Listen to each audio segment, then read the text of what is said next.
Aujourd'hui, en France, plus d'une voiture sur deux vendue SUV. Oui, plus de 5%. Et ce chiffre change tout. Parce que ça veut dire une chose très simple.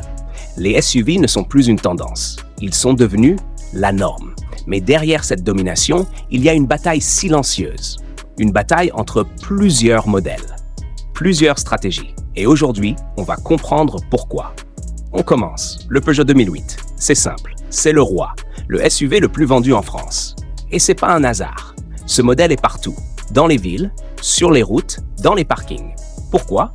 Parce qu'il est parfaitement adapté au marché européen. Compact, facile à conduire, idéal pour la ville, mais aussi capable de faire de longs trajets.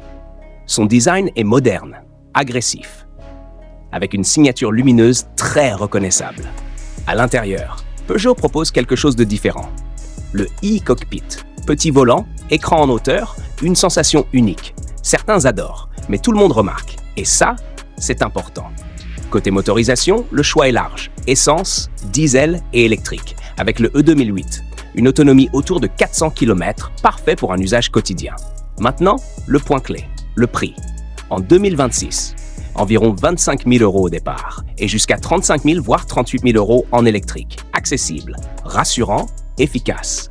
C'est pour ça qu'il domine. Deuxième position, le Tesla Model Y. Et là, tout change, parce que ce n'est pas une voiture classique, c'est une expérience. Quand vous entrez dedans, vous comprenez immédiatement. Un grand écran, 0 bouton, tout est digital, minimaliste, mais très puissant, autonomie solide. Entre 450 et 550 km. Recharge rapide, technologie avancée, mise à jour automatique. Mais surtout, une sensation de futur. Et pourtant, le prix est élevé, 42 000 € au départ et plus de 50 000 € selon les versions. Et malgré ça, il se vend énormément. Pourquoi? Parce que les gens ne veulent plus seulement une voiture. Ils veulent avancer. Troisième place, Renault Captur, une voiture complètement différente. Ici, Renault ne cherche pas à impressionner. Renault veut simplifier. Tout est logique, tout est facile.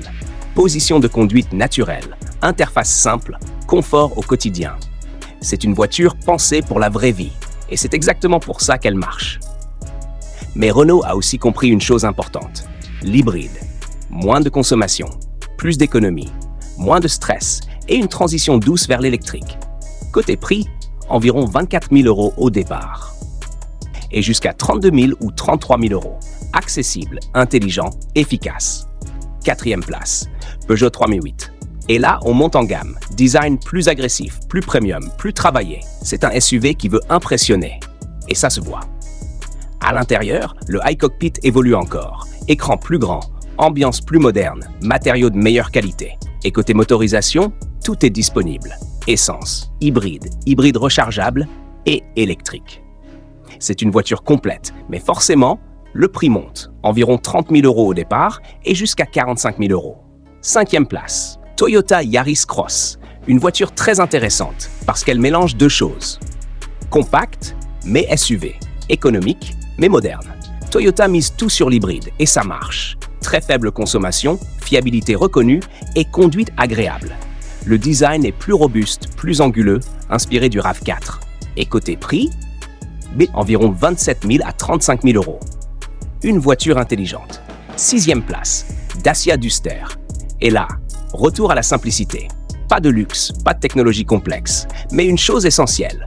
Il fait le travail. C'est un vrai SUV. Robuste, solide, capable et surtout très abordable. Environ 20 000 € au départ et moins de 28 000 € même bien équipé. Et pour beaucoup de gens, c'est suffisant. Septième place, Renault Symbioz. Une voiture encore peu connue pour certains, mais qui monte rapidement.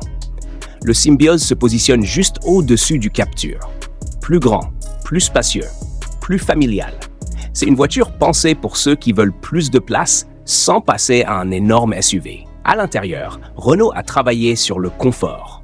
Beaucoup d'espace, une bonne luminosité et surtout une modularité intéressante. Côté technologie, on retrouve les dernières interfaces Renault. Simple, moderne, efficace et surtout hybride. Parce que Renault continue sa stratégie. Moins consommer sans passer directement au 100% électrique. Côté prix, on commence autour de 30 000 € Et on peut monter jusqu'à environ 38 000 €. Une voiture équilibrée. Pensez pour les familles. 8e place. Renault Scénic E-Tech. Et là, on change complètement. Parce que ce Scénic n'a rien à voir avec l'ancien. C'est maintenant un SUV 100% électrique. Design moderne, très aérodynamique, presque futuriste, mais surtout très pratique. Malgré l'absence de version 7 places, l'espace intérieur est impressionnant, parfait pour les familles. Côté autonomie, on parle d'environ 420 à 620 km selon les versions, donc capable de faire de longs trajets. Et ça, c'est essentiel. À l'intérieur, grands écrans, interface moderne, ambiance technologique, c'est clairement une voiture tournée vers l'avenir. Mais forcément, le prix suit. Environ 40 000 € au départ et jusqu'à 50 000 €. 9e place, Citroën C5 Aircross. Et ici, Citroën joue une carte différente. Le confort, c'est simple. C'est probablement l'un des SUV les plus confortables du marché. Suspension souple, siège large, conduite relaxe. C'est une voiture faite pour les longs trajets, pour voyager, pour se détendre. Le design est plus mature, moins agressif, mais très identifiable. À l'intérieur, beaucoup d'espace, une modularité intéressante et plusieurs motorisations. Hybride rechargeable et électrique. Côté prix, environ 33 000 à 45 000 €. Une voiture parfaite pour ceux qui veulent du confort avant tout. 10e place. Citroën C3 Aircross, une version plus compacte, plus simple, plus accessible. Ce SUV vise les petites familles ou les jeunes conducteurs. Le design est plus fun, plus léger, plus sympathique.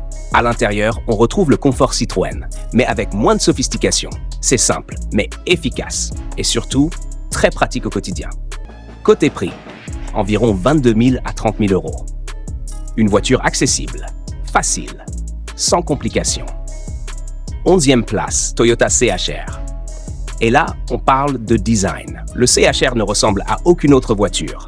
Silhouette de coupé, ligne très marquée, style audacieux. C'est une voiture qui divise, mais qui ne laisse personne indifférent. Et ça, c'est volontaire. Toyota mise aussi sur l'hybride.